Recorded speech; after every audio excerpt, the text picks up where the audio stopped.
Alright folks, this is my review of the Panther series of German medium tanks.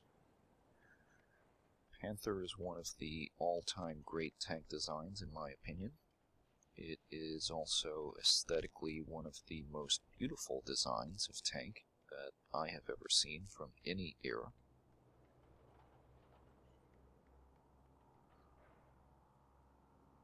So, there are 4 flavors of Panther in War Thunder. So there's the Panther D, BR 5.7, the Panther A, BR 6,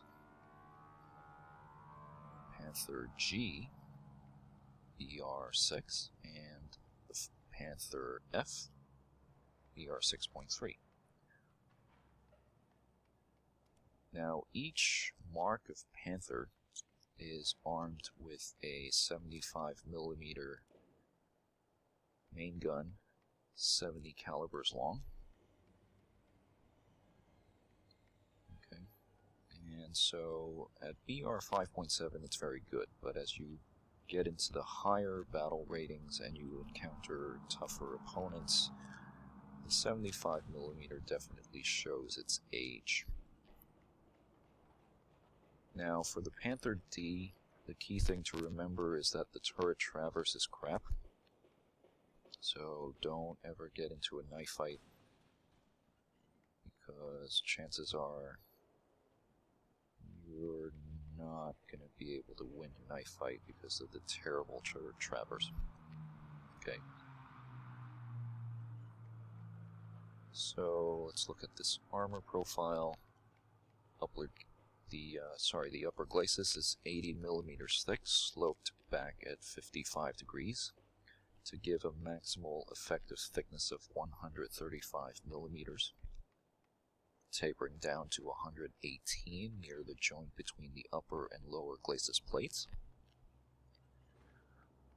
Now, the lower glacis is 60mm, but it's sloped at such an angle that the effective thickness is actually somewhat better than what you would get in the upper glacis, so contrary to what's depicted in World of Tanks. The lower glacis is actually pretty well protected on the Panther. Now, looking at the turret armor, what you can see is that if you can hit the gun mantlet squarely, you get about 100mm of effective thickness. The gun mantlet actually tapers a bit so that the upper and lower portions of it, you can get thicknesses in the 90s. The turret cheeks have an effective thickness of about 103, 102mm. So what you want to shoot for is the area of the gun mantlet that's close to the gun. You don't want to shoot the outer areas of the gun mantlet because that will be backed up with additional turret armor. Transmission is in the front, and so you can be immobilized, and I don't think you can be set on fire, but you can be immobilized from hits to the front. There are ammo racks on the side of the vehicle. So there's horizontal storage, vertical storage, just there's ammo all over the place. If you take the full ammo load of 79 main gun rounds, which I strongly recommend you don't, because you're not going to need nearly as many as that in a typical battle. So here's the Panther A, much better turret traverse, 10.5 degrees per second. It's a more powerful engine that allows somewhat better automotive performance. Now, as far as the armor profile, the turret is pretty much the same as the Panther D. The key difference appears to be this weakness in the machine gun port and the hull, which has an effective armor thickness of only 80mm. So if you're struggling to pen the Panther A or the Panther G, you could try shooting for that machine gun port. So here's a Panther G. The The key difference here is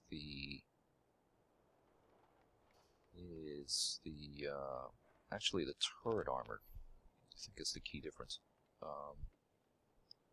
Side hull armor is 10 millimeters thicker. That doesn't really make much of a difference. The max speed is 46 kilometers, which is 9 kilometers per hour slower, but again, that doesn't really make much of a difference. In practical terms, the key thing here is the lower half of this Panther G's gun mantlet is actually reinforced. It's about 120 millimeters or so thick. Now, the top of the gun mantlet is essentially the same as in the Panther A and the Panther D. And the cheeks are exactly the same as Panther A and Panther D.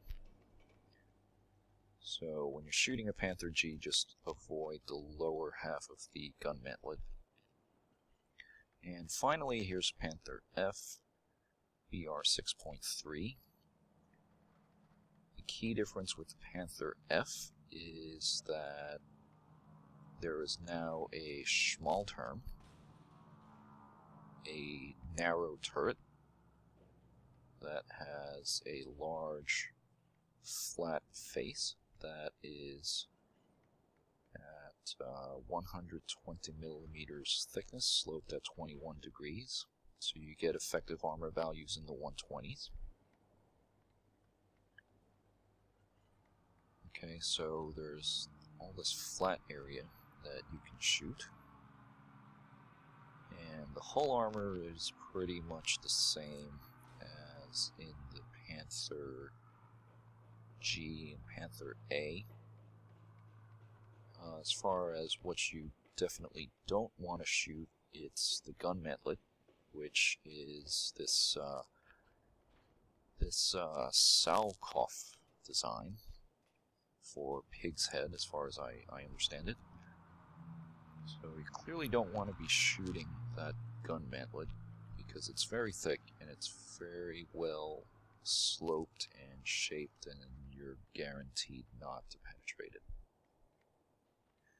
Instead, either go for the flat part of the turret, or if you can hit it, go for the machine gun port in the hull. Okay, so that's it for the walk around. Here's the Panther D in Stalingrad. And so this bit of gameplay is going to show off the mobility of the Panther. Once you get it going in a straight line, going pretty fast. So I'm following some tracks here that I suspect are made by an enemy, because I don't see any friendly map markers north of my own position. So I'm just going to follow these tracks back and try to chase down whichever enemy made them.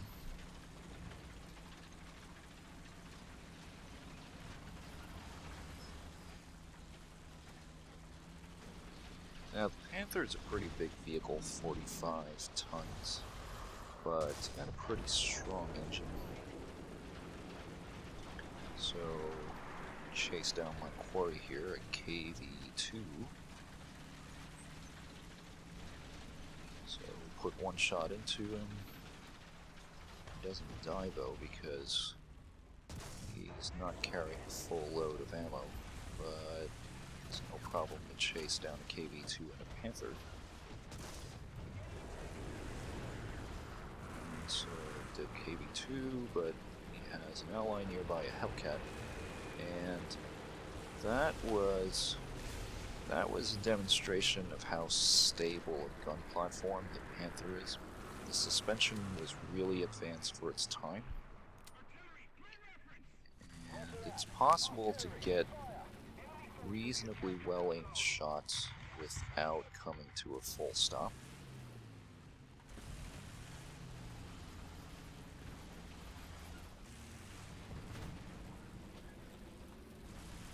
With Panther, it's relatively easy to do that, to shoot without coming to a full stop. With something like the Tiger, it's actually considerably trickier. Because when you stop a Tiger, it takes about, I would say, almost half a second for the gun to settle down. So you can have a steady gun laying solution. Whereas with the Panther, because of the better gun mount and presumably the better suspension, it's possible to get off an aimed shot and have it hit the target, oftentimes without coming to a full stop. Okay, so here's Panther G in a simulator battle on the White Rock Fortress map. What I'm trying to do here is to use the mobility of the Panther to get into a good flanking position. Try to outflank the enemy from the extreme east of this position. Be careful here to peek out just in case there's an enemy Hellcat or something that's gotten up here camping this road.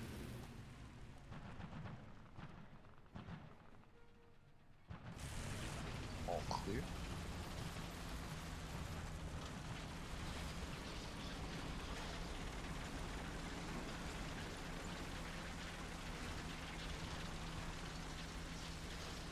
Climb up this slope here while keeping the gun trained to where an enemy potentially could appear.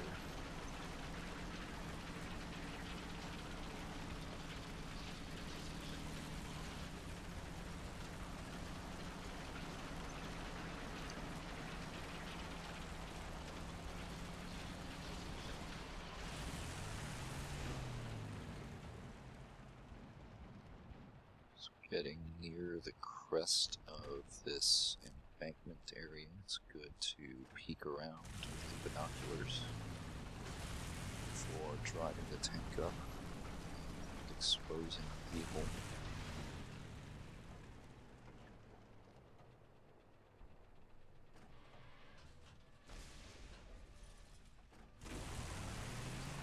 So, explosions going on from the center, and see gunfire off to my left. Enemy T-44 is engaging a friendly Panther who has put himself in a very, very unfortunate position. The gun's reloaded!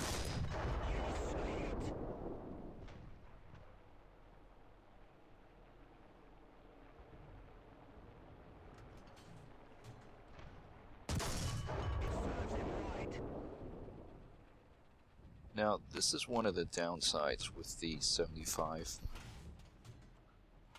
L70, is that there's not much explosive packed into one of these shells.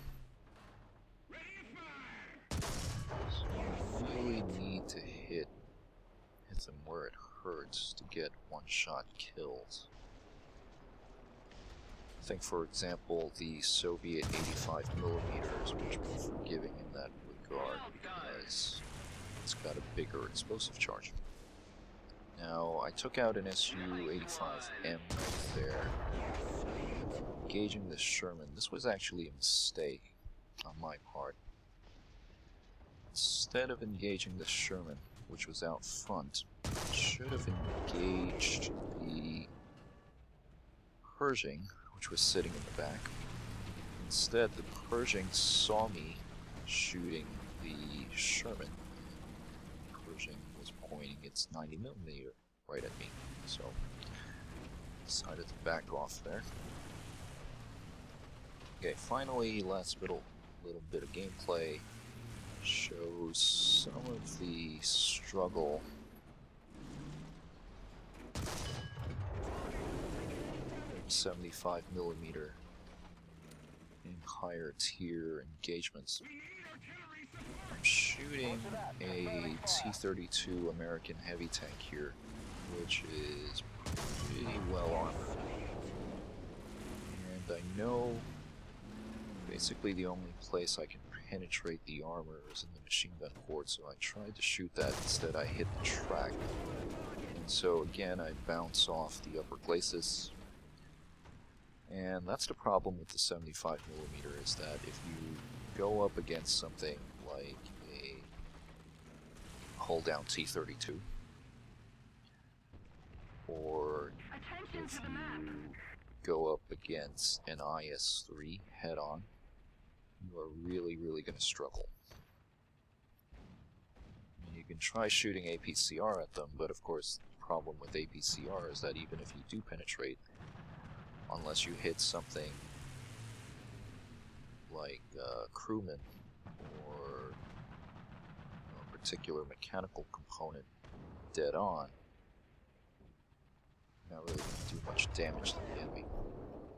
Now, the nice thing about the 75mm gun is that because of its high velocity, it flies true. There's very little bullet drop, and so it's possible, and it's actually quite easy to pull off shots from the third-person view, like I just did to take out that SU-100 blind. Attention to the map!